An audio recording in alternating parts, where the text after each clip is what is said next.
les amis, bienvenue sur Essai Libre. Aujourd'hui, c'est l'été, c'est merveilleux. J'ai l'impression d'être au paradis. Et Olivier nous rejoint, le proprio de cette superbe McLaren. Plaisir là de réussir à se rencontrer parce qu'on a eu un petit peu de mal hein, pour dire à nos amis, il y a eu les caprices climatiques, il y a eu les dispos de chacun. Tout à fait, les week-ends prolongés, etc. Les week-ends prolongés. Mais bon, enfin, c'est l'essentiel Olivier, c'est d'y arriver. Exactement. Et je te dis un grand merci d'ores et déjà dans l'intro de cette vidéo pour le partage que tu vas faire parce que c'est assez rare que des propriétaires de supercars viennent partager comme ça. Ah, mais c'est un plaisir de partager également. Hein. C'est la passion. C'est ma passion de l'auto qui me permet et qui me donne cette chance de partager. Donc c'est quelque chose que je fais assez souvent. Et puis tu partages aussi sur Instagram. Oui, beaucoup. Tout à fait, tout à fait. Oui. Bah, écoute, c'est quelque chose de nouveau, mais ça marche très bien. C'est assez amusant. Hein bah, oui. Assez alors, bah, dis-nous quel est ton Instagram. Ah oui, c'est Olivier Paris Supercar. D'accord. Voilà. Il y a l'Instagram et puis après il y a un petit hashtag. Si vous voulez reposter vos photos, en général je prends les plus jolies parce qu'il y en a beaucoup. Ouais. Et je reposte les plus jolies en vous mentionnant tout simplement comme d'habitude. C'est magnifique. Donc, juste le plaisir de partager. Parfait. Aucun bénéfice, rien. Non mais c'est parfait. Moi c'est ce que j'aime montrer sur cette chaîne. Donc n'hésitez pas à aller faire un petit tour sur l'Instagram d'Olivier. Bon alors là on est là aujourd'hui pour parler de cette beauté qui est mise en valeur dans ce cadre. Et là je vous fais un petit tour de la voiture comme ça avec ce soleil, cette luminosité et cette couleur. Mais cette couleur, grand Dieu, orange Vulcano, c'est ça Olivier? Oui. Volcano comme le volcan. Exactement. Orange Volcano qui est décliné en deux couleurs, orange et rouge. Et avec ces, je ne sais plus combien il y a de couches de couleurs, donc une couche de pailletage. Ce qui fait qu'elle luit un petit peu au soleil, elle brille. Non mais là c'est flagrant sur les lignes, c'est superbe. Alors là franchement c'est superbe, j'espère que ça sortira à la caméra également. Ouais, je suis pas sûr mais bon. Parce que ça mérite. Et alors si on prend un peu de recul par rapport à la voiture, c'est là où on voit absolument le coup de crayon merveilleux que je dessine avec mon doigt. Là on voit c'est la hauteur de caisse là, qui est dessinée d'une belle façon. Moi, cette voiture, je suis très heureux parce que j'avais très envie de découvrir cette marque McLaren. Parce que dans les supercars, quand tu parles de supercars, Olivier, on pense toujours à Lamborghini, à Ferrari. Moi, j'aime bien, tu sais, à nos amis expliquer un peu l'histoire parce que moi, ça m'interloque, McLaren, mais ça date de quand? Voilà. Donc, l'histoire de la marque McLaren, elle a débuté en 1999. Très bien. Écoute, tu vas m'apprendre des choses. Mais en plus, j'apprends toujours des choses. J'apprends toujours des choses, moi, c'est très bien. Donc, c'est Ron Dennis, hein, ça c'est assez connu, hein, la Formule 1 McLaren. En 1989, ils ont lancé la F1. Et puis après, on arrive jusqu'à ces modèles-là. Hein. 576 qui est sorti, je crois, il y a 2 ans. Ah oui, tout à fait. Hein, c'est ça. Tout à fait. Toi, tu l'as depuis quand? Je l'ai depuis 6 mois. 6 mois, donc c'est assez récent. C'est tout à fait récent. Tu as fait combien de kilomètres avec J'ai dû faire 2500, 3000 km avec. Ouais. Je l'ai acheté à Monaco, donc déjà il a fallu que je remonte. Ah ouais. J'ai fait Monaco, j'ai fait un petit détour par Toulon pour un peu la faire préparer. Mais après, si tu veux qu'on revienne sur les aspects... On verra l'aspect technique, ouais. Elle est préparée en plus, parce que d'origine... En sachant, en fait, le 3,8 litres V8 biturbo qu'il y a dessus, si on va là-dessus, est décliné sur l'ensemble de la gamme. C'est-à-dire qu'il y a 540, 570, 650 et 675 LT. Ouais. Sur l'ensemble de cette gamme, c'est un 3,8 litres V8 biturbo. La seule différence qu'il y a, c'est une bride électronique au niveau du moteur, tout simplement. Donc voilà, tu as fait une fois qu'on enlève la bride électronique, on passe de 570 à 650 à peu près chevaux. Donc là, elle est débridée à 650 chevaux. 650 chevaux. Oh mon Dieu. Déjà, celle à 570, elle est du niveau d'une Audi R8 pour moi dans les perfs. J'ai regardé 0 à 100 en 3 secondes 2, donc tu as dû encore gagner. Oui, j'ai gagné avec celle-là. Tu es en dessous de la barre des 3 secondes, quoi. Je pense que ça va être au niveau des 3 secondes. Le propriétaire, là, Yann, qui a une 540C, qui est Motortech, ça me fait rendre de pub, qui s'occupe de ça. Ouais. Il est souvent sur le Paul Ricard et il a pris toutes les F12 et les 488, etc. Voilà, ça va plus vite. Bon, donc elle est préparée en plus parce que déjà sur les caractéristiques de base, je te dis, franchement, c'est déjà une supercar. Oui, bien sûr. Il n'y a pas de problème. D'ailleurs, V8 biturbo, c'est ce qui fait toute sa caractéristique. Hein. Le biturbo, il est efficace par rapport à l'Audi R8 qui est, elle, complètement atmosphérique. C'est pour ça qu'elle a les mêmes perfs en ayant moins de chevaux. Tout à fait. Il faut surtout regarder les portes qui sont complètement creusées. Et puis ce dessin là aussi qui va bien avec. Entraîner le flux à l'arrière pour refroidir le moteur. Je vous montre ici. Et pour appuyer l'arrière, l'entrée d'air absolument énorme de chaque côté. C'est le vent qui a dessiné cette voiture finalement. Il se dit que les McLaren sont dessinés en soufflerie. Ah ouais. Voilà, regarde ça. Quand on voit les portes qui sont complètement creusées, c'est assez impressionnant. Cette vision de dessus, elle est totalement impressionnante, effectivement. Si tu l'ouvres, tu vas voir que... Oui, et puis après, il y a l'ouverture en élytre, alors il y a tellement de choses à dire. On voit bien le creux. Il y a tellement de choses à dire sur cette voiture. Et regardez, là, ici, c'est pareil, ça. Cette pièce de carrosserie, là, c'est superbe aussi, en termes de design. On va se mettre à l'avant, parce qu'on n'a pas regardé vue de l'avant, c'est pareil, c'est quand même très caractéristique aussi. C'est génial, j'adore ça. C'était travaillé. Ouais. Oh là là. Le blason carboné ici, McLaren. Et pareil, le vent a dessiné l'avant. Hein. C'est fait pour fendre l'air, on le voit bien. On le voit bien ici, là. Et alors, comment ça se passe? Parce que là, je vois qu'elle est excessivement basse. Est-ce que tu as une option pour la lever? Oui, tout à fait. Pour les dodanes. Il y a un lift system qui est très efficace. Ouais. Qui se lève avec une petite manette directement. Tu as une manette ou un bouton? Oui, qui permet de lever de 5-6 cm. Donc, on va souvent en Normandie où il y a des gros dodanes, il n'y a vraiment aucun souci, j'ai jamais touché pour le moment. T'as jamais touché, t'as pas de problème. Ah ouais, le freinage est en carbone céramique également là. Exactement. Pouh. Voilà, le diamètre du disque, perforé, ventilé. Tant qu'on est sur le pneumatique, j'en profite, c'est du 225-35 R19. Ouais, c'est pas très gros. Hein. Sur l'avant. Oui, mais l'arrière c'est un peu plus gros, mais guère. Parce que c'est une propulsion. Ouais. Et c'est vrai que l'arrière, il y a les propriétaires qui mettent plus gros.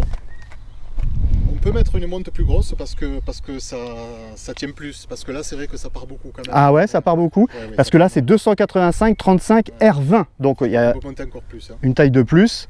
Ouais, il y a encore un petit peu de place, effectivement. Ouais. Tu es chaussé en P0 Corsa. Et pareil, le même système de freinage, hein, carbone céramique, perforé, ventilé. Tu dis, ça bouge un peu de l'arrière, du coup, surtout à 650 chevaux, je pense que ça doit commencer à... Ça bouge énormément de l'arrière. Ah ouais, une propulsion, il faut y aller avec douceur.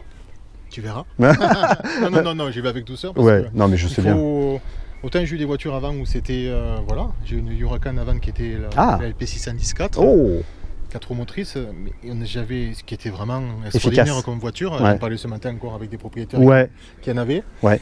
Mais j'avais pas la sensation de pouvoir avoir cette petite goutte qui se met là quand tu conduis et tu te dis aïe aïe aïe, fais attention. Attention quand même. Fais attention, tu as tes limites de conducteur, humblement. Ouais. Voilà, avec celle-là, il faut faire gaffe. Une LP, une Huracan, c'est toujours efficace. Tout seul, on fait l'ange contrôle, ça me voit, c'est efficace, ça va vite. Tout est beau sur cette voiture, le moins de centimètres que tu vas regarder, c'est atypique et exceptionnel. Ce rétro, mais c'est une œuvre d'art déjà, rien que ça. J'adore. Le toit, non, il n'est pas en carbone, j'allais te dire. C'est une option aussi, c'est du palladium, alors on ne demande pas ce que c'est. Du palladium. Oui, c'est un truc un peu résistant. Ça doit être une matière résistante et légère à la fois, qui remplace un peu le carbone. Et alors l'arrière, bon, sur les supercars, c'est une partie de la voiture qui est quand même excessivement importante. Et là, pour moi, c'est encore une réussite, c'est carton plein partout. Ah mais c'est très particulier, mais là, moi, ce que je vois, tu sais, j'adore la signature lumineuse. La nuit, ça s'allume en crochet. C'est une LED globale. Ça clignote, avec les LED, c'est assez joli, c'est assez particulier. Et tout est là en fait, tu as à la fois le feu de position, le frein, le clignotant. Tout, Et alors sur essai libre, on aime bien montrer les dessous, je vais montrer après, mais là le moteur, on ne peut pas l'ouvrir. Et bien donc, voilà, c'est une particularité de McLaren, on ne peut pas accéder au compartiment moteur du tout. Donc on a juste cette petite trappe là qui est ridicule, qui permet de mettre de l'huile moteur, dans le moteur, et c'est tout. Voilà, au moins l'utilisateur, il n'est pas trop embêté. Mais non, mais on ne peut rien faire. Ah, voilà, tu ne peux rien faire. Tu vas chez McLaren. Tu vas chez McLaren et... Ils se débrouillent à lever ça, je ne sais pas comment, mais... Ouais, tu ne sais même pas comment. Je ne sais absolument pas. Ouais, ils doivent se débrouiller. Pas ceux qui se débrouillent. Hein. Et ils font la révision du V8 biturbo. Exactement. Qui est là, en cage. Hein, c'est le fauve en cage, qu'on ne peut pas sortir. Le moteur qui est positionné vraiment en position centrale, donc ça donne une assise. La répartition des masses, absolument parfaite. Il est vraiment devant, quoi. Je vais tenter, les amis, de montrer les dessous de la voiture, sachant qu'elle est très très basse. Il y a une double sortie qui est absolument somptueuse, encore une fois, en noir mat ici. Oui, c'est l'échappement, c'est caractéristique de l'échappement sport. Ouais. C'est une option? Oui, oui, c'est aluminium normalement. Ah, normalement c'est en alu. Oui, oui, c'est en alu. Et c'est toi qui as souhaité avoir cet ensemble noir, parce que cette couleur orangée avec le noir, mais... Ouais, ça va bien. Je tente l'expérience. Bon courage, comme tu dis, mais il est important pour nos amis qui sont là au bout de la caméra, eh bien on ne voit pas grand-chose, parce que il y a l'extracteur d'air là, qui est cette pièce-là, qui est absolument énorme, et on ne voit rien en fait. On ne voit rien. Si, regarde, on peut voir ici, là, voilà, là j'arrive à voir entre les deux, le système, là, les échappements, avec les protections thermiques, effectivement, et certainement la boîte de vitesse que j'entreaperçois là. Comme sur les Ferrari, les boîtes de vitesse sont déportées souvent sur l'arrière, tu vois. Il nous reste une chose à voir, peut-être le coffre, pour montrer à nos amis que on peut mettre un tout petit bagage. Alors, en ayant eu Ferrari, Lamborghini et McLaren, c'est celle-là qui en a le plus. Ah. Déjà, ça s'ouvre sans chercher. Ah, il y a du vérin, et ça, j'aime le vérin. Et après, quand même, si tu vois, il faut quand même être honnête. Regarde, si tu enlèves tout ce qu'il y a, parce qu'il y a une énorme... Ouais, t'as mis des trucs. Housse, ah oui. Ah bah quand même. Il y a quand même de la place, on peut mettre... voilà. On peut mettre une petite valise, une grosse valise même. Eh ben tiens. Et tu peux là aussi, Olivier, remettre du lave-glace. Voilà, exactement. C'est ta deuxième action, de l'huile et du lave-glace. Terminé. Terminé après. C'est la seule chose que tu puisses faire. Bon, voilà. Eh bien écoute, je te propose une chose, c'est qu'on aille dedans pour découvrir un peu le tableau de bord. Et puis après, on ira bien sûr faire un petit tour sur la route parce que c'est le meilleur. Pour ouvrir, c'est tout simple. Il y a une petite targette qui est juste là, on ne voit pas. On la voit même pas. Non, elle est là en fait. Où ça? T'as un bouton? Ah oui, tu l'as ça? Juste là. Ah oui, voilà. Tu appuies un petit peu. Voilà, ça baisse et là tu la montes tout simplement. Ah là, c'est après à la main, on peut y aller. Ça monte tout seul. Oh, ça, c'est...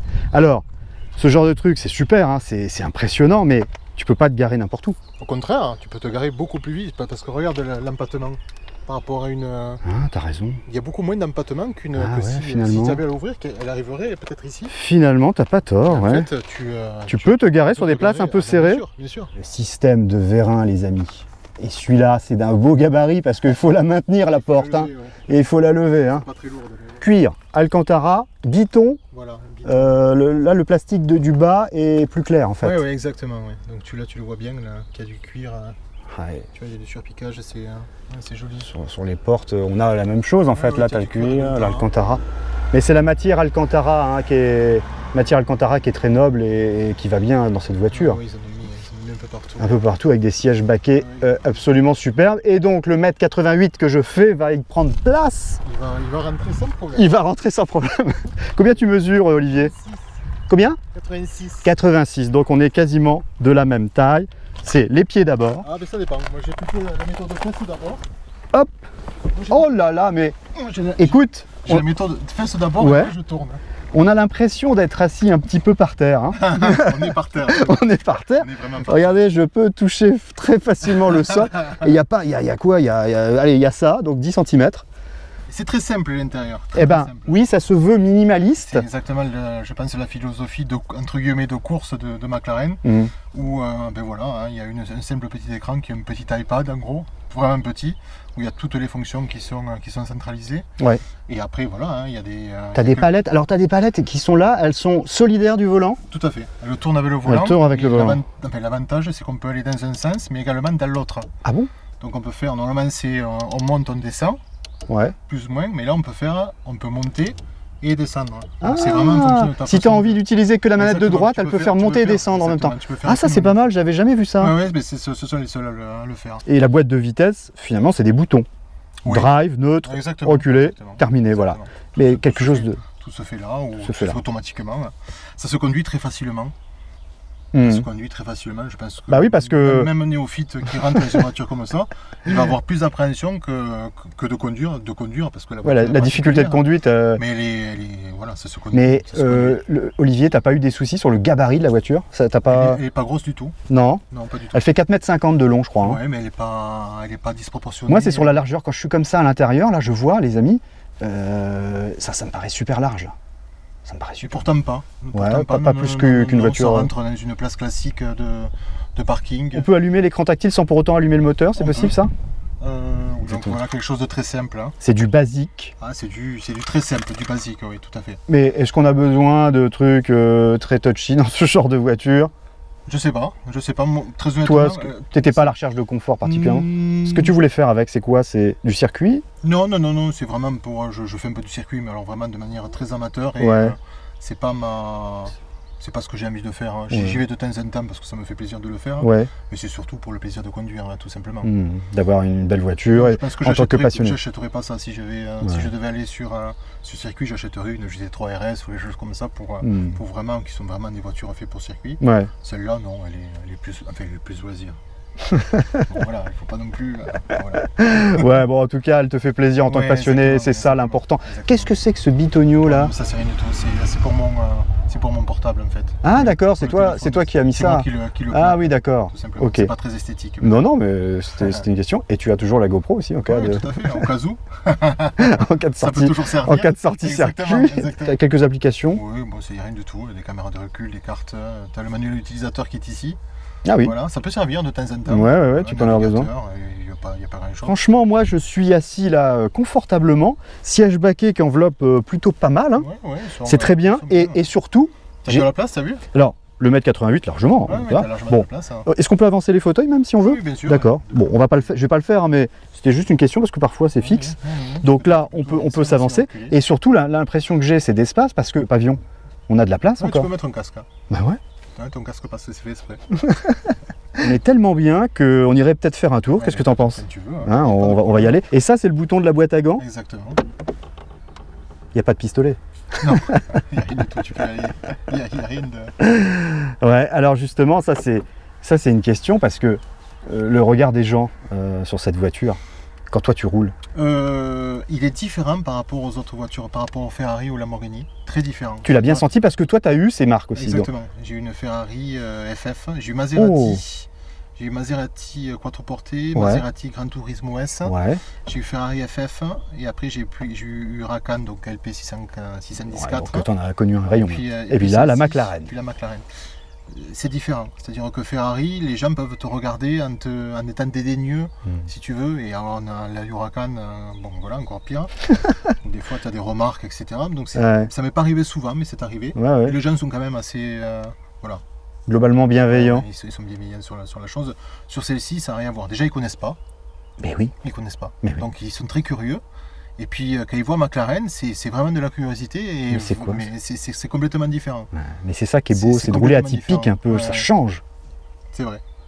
Ça change, mais toi tu as eu tout le reste, donc et t'as préféré entre guillemets dans tout ça?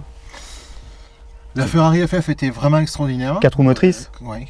Qui est un V12 absolument incroyable, 660 chevaux. J'avais un petit garçon qui était tout petit, donc des vraies places arrière, un vrai coffre, donc une voiture complètement fonctionnelle tous les jours. Tu pouvais partir avec... Tu partais avec beaucoup de bagages et sans aucun problème, et un moteur extraordinaire. Donc j'avoue que... Et puis l'intérieur était... ça a été vraiment l'évolution entre ce qu'il y avait avant et puis 599 et puis 612, 599 puis la FF où ils ont fait un intérieur qui était hyper luxueux. Là ils sont montés en gamme chez Ferrari. Ils sont vraiment montés en gamme. Ils font des choses somptueuses. Vraiment... La Huracan, c'est celle que j'ai gardée le moins longtemps, très curieusement, parce que je m'y suis fait trop vite en fait. Et c'est peut-être une voiture un peu trop radicale, non? Il n'y a pas ce... Mais, je sais pas, je l'ai trouvé trop soft moi, trop... Toi tu l'as trouvé trop soft? Trop aseptisé en fait. D'accord. C'est une voiture extraordinaire avec super efficace. Toute une partie cockpit, elle est magnifique, mais trop efficace pour moi. Trop efficace, mais vraiment que t'as pas de sensation, t'as pas de voilà. Il te manquait un truc. Les professionnels vont crier au scandale, je suis désolé. Mais non, mais attendez, mais c'est ton ressenti et tu as le droit de le dire, il n'y a pas de souci. Et les gens sur Essai Libre sont plutôt bienveillants. Moi j'y veille en tout cas. Moi sur cette chaîne, je veux de la bienveillance parce qu'il peut y avoir des débats quand on parle essence, diesel, machin, telle voiture par rapport à telle autre. Enfin, c'est toujours souvent bienveillant, donc il n'y a pas de souci. Et puis tu as le droit de t'exprimer, tu as le droit d'avoir ton avis. C'est une voiture extraordinaire. Extraordinaire, il l'a dit Olivier, mais toi, ton goût, il y a aussi ton goût personnel. Je me suis vraiment régalé avec. Demain, du coup, Olivier, parce que 6 mois, ça fait 6 mois, donc c'est récent. T'en es satisfait? 6 mois, c'est déjà long pour toi. C'est très long, mais est-ce que tu en es satisfait? Je suis très satisfait, vraiment. Je suis très satisfait. Et tu n'as pas envie de changer? Et si je change, ça sera pour une McLaren. Ça sera pour sa grande sœur. La 720. Ça sera uniquement pour ça. Ouais. Mais pas parce que j'aime pas celle-là est vraiment incroyable. Vraiment rien à dire. Ça sera juste pour avoir un peu au-dessus. Mais voilà, ça restera là. Pour ça restera avoir la goutte. Ouais, voilà, la goutte qui est énorme là, à ce moment-là. Je pense que là, il va falloir que je mette un bandeau à la McEnroe pour ceux qui connaissent, parce que Ah oui, c'est excellent. Le tennisman dans sa supercar. Björn Borg avec le bandeau pour éviter les gouttes qui tombent. Parce que là, la 720, wow. Ouais, la 720, ça doit moyen gagner. Excellent, Olivier. Bon, bah écoute, on va y aller. Merci pour ce partage. Ouais. Avant d'aller faire le tour, Olivier, on va juste entendre la machinerie. Tu peux me faire une ou deux accélérations quand je suis derrière.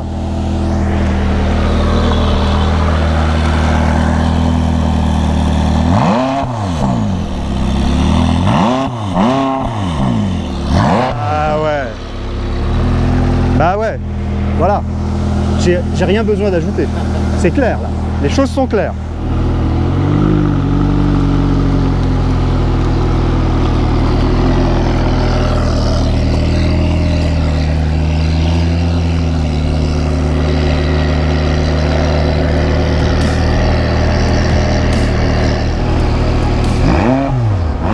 Cette voiture est crazy, vraiment folle. Quel bruit, quelle ligne. On y va.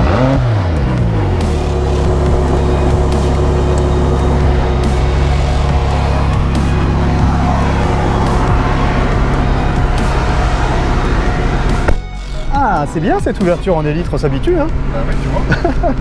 Bon, Olivier, c'est le meilleur là. Le meilleur moment, c'est là. C'est ce que je préfère. Quand on conduit, effectivement, c'est quand on prend le volant là comme ça, on prend la route. Donc là, elle est en mode quoi, de suspension du coup. Alors là, elle est en mode classique de suspension, donc elle est assez souple. Elle est assez souple. Olivier, moi, il y a une question quand même. C'est quand on a une McLaren 576, c'est qu'on est un peu passionné de voiture. Et la question, c'est un petit peu légèrement, d'où te vient cette passion? Bon, je pense que ça vient de mon cher papa. Ouais.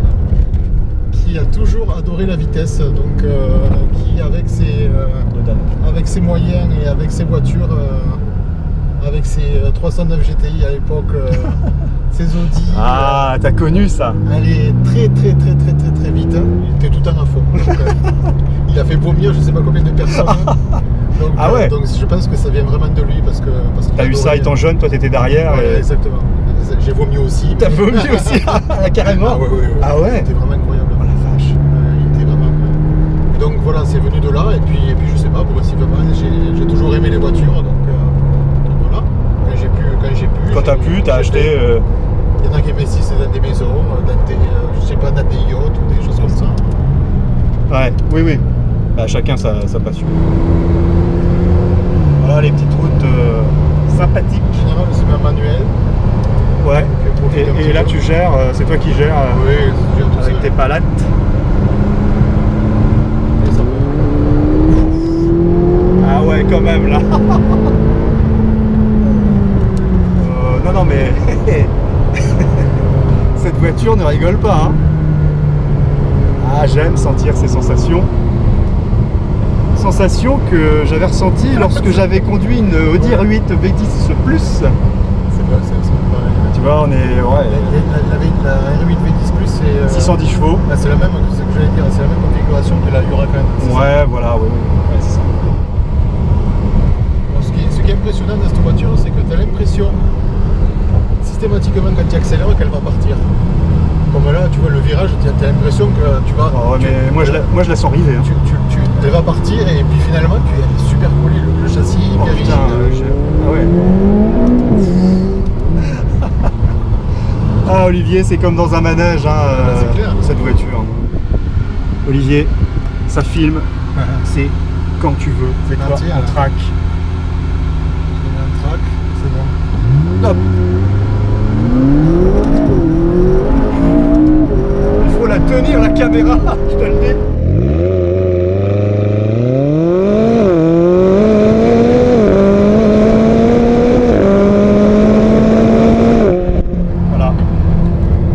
Voilà comment ça marche. Ah bah dis donc. Ça, alors, dans ce genre de voiture, les amis. Quelles sont tes sensations? Bah, mais moi c'est très simple. Je me mets à ta place. Tiens, tu prends le à droite, là, on va faire le tour, on va revenir par là. les sensations, moi, il y a un truc qui est très simple dans ces supercars et dans ces puissances-là, c'est que les tripes sont remuées, et réellement. Et cette sensation-là, bah, tu peux les ressentir que dans ces voitures-là. Si tu te prends des jets dans la tête, et ça remue dans le bide, quoi. Tu le sens. Ah, on le sent bien. Qu'est-ce que tu dirais donc au global sur cette voiture, toi qui l'as conduit depuis 6 mois, ça intéressera nos amis. Qualité défaut pour toi, Olivier. Qualité défaut. Ouais. Je vais lui trouver beaucoup de qualités. Je vais commencer par les défauts. Mais commence par les défauts parce que je suis sûr qu'il y en a peu. Je pense que les défauts, le seul défaut, c'est ce système d'entertainment qui n'est pas super intuitif. Il est à revoir. Notamment le GPS. Le reste, c'est voilà, tu vois la clim, etc. Ouais. C'est simple. Pour connecter un téléphone, c'est simple, etc. Le seul point négatif pour moi, c'est le GPS. Le GPS n'est absolument pas intuitif. Et dans la 720 du coup, il est comment? Je pense que c'est beaucoup plus simple. En fait. Il a été amélioré. Très honnêtement, j'ai pas regardé, mais il m'a dit que c'était beaucoup plus simple. Donc je pense que ça c'est mieux. Mis à part ça, après, le deuxième point négatif pour moi, qui n'est pas un point négatif, mais qui se discute, c'est le bruit moteur. Ouais. On n'a pas la même sensation quand on est dans une Atmo. Voilà. D'accord. Quand tu es dans une FF avec le V12 ou dans une Huracan avec le V10, ça pète. Ça pète. Et là, à l'intérieur, c'est feutré. Ça pète, tu t'entends, tu le sens le moteur. Dès que tu diminues le rapport, tu as les crépitements. Là, c'est pas trop le cas. C'est du turbo, donc il y a un beau bruit, mais c'est plus soft.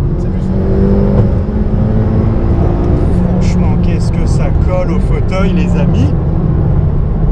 C'est un truc de malade. Mis à part ça, mis à part le bruit moteur et puis ce système-là, j'avoue que j'ai... Après le reste, non. Après, il faut vraiment faire attention à sa conduite. Parce que toute propulsion, de toute façon, toujours. Vraiment faire attention. L'autoroute tournait un peu et j'ai un peu appuyé à une sortie de virage et la voiture est partie. Et j'avoue que là, c'est le seul moment où je me suis dit, bon, mais ok, sur auto mouillé, il faut vraiment que tu fasses attention. Alors, elle est partie, qu'est-ce qui s'est passé? T'as rattrapé? L'arrêt est parti, après c'est parti, j'ai rattrapé. Mais t'es pas fini en tête à queue? En contre-vacant, mais non, mais ça n'a pas été loin, elle est vraiment partie de travers, comme ça. Ah la vache. Et voilà, ça a été le seul moment où je me suis fait un peu peur avec cette voiture. Voilà, et après les avantages. Ah oui, les qualités. Je pense que voilà, il y en a plein. Le toucher volant, il est exceptionnel, le gabarit, c'est une monocoque carbone. Ça, on l'a pas dit, c'est une monocoque carbone. Monocoque carbone. C'est un des meilleurs châssis de supercar. C'est hyper rigide, donc voilà, quoi, ça bouge pas, ça appuie bien. Et dès que tu prends un tournant, tu sens que c'est toi qui, tu vois, c'est toi qui as ta ligne. Tu la diriges, la voiture, elle est précise dans Olivier, de sa confiance. Merci de ta confiance et de me laisser le volant, c'est exceptionnel. J'en ai bien conscience.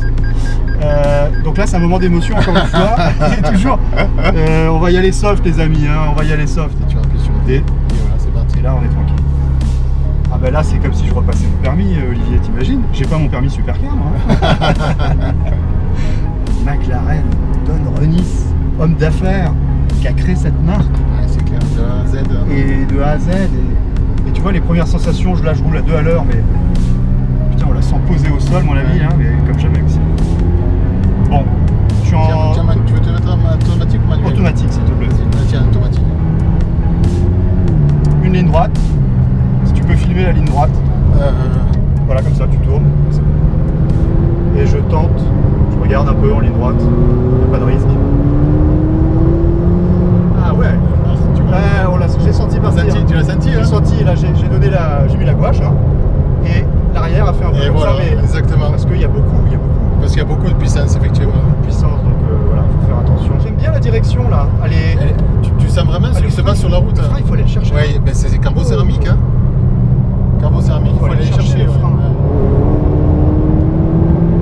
Il faut y aller en douceur, quoi. Il faut pas être trop bourrin, parce que sinon elle te fait sentir que tu mets trop.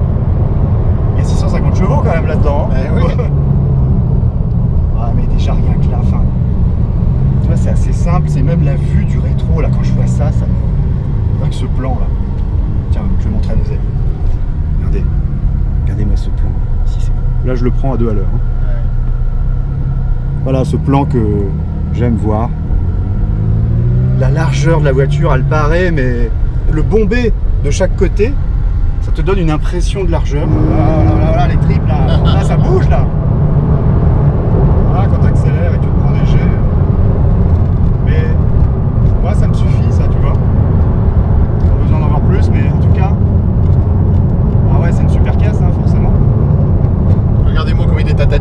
Ah mais ouais, c'est vrai, je suis un peu trop crispé là, mais en même temps je réfléchis.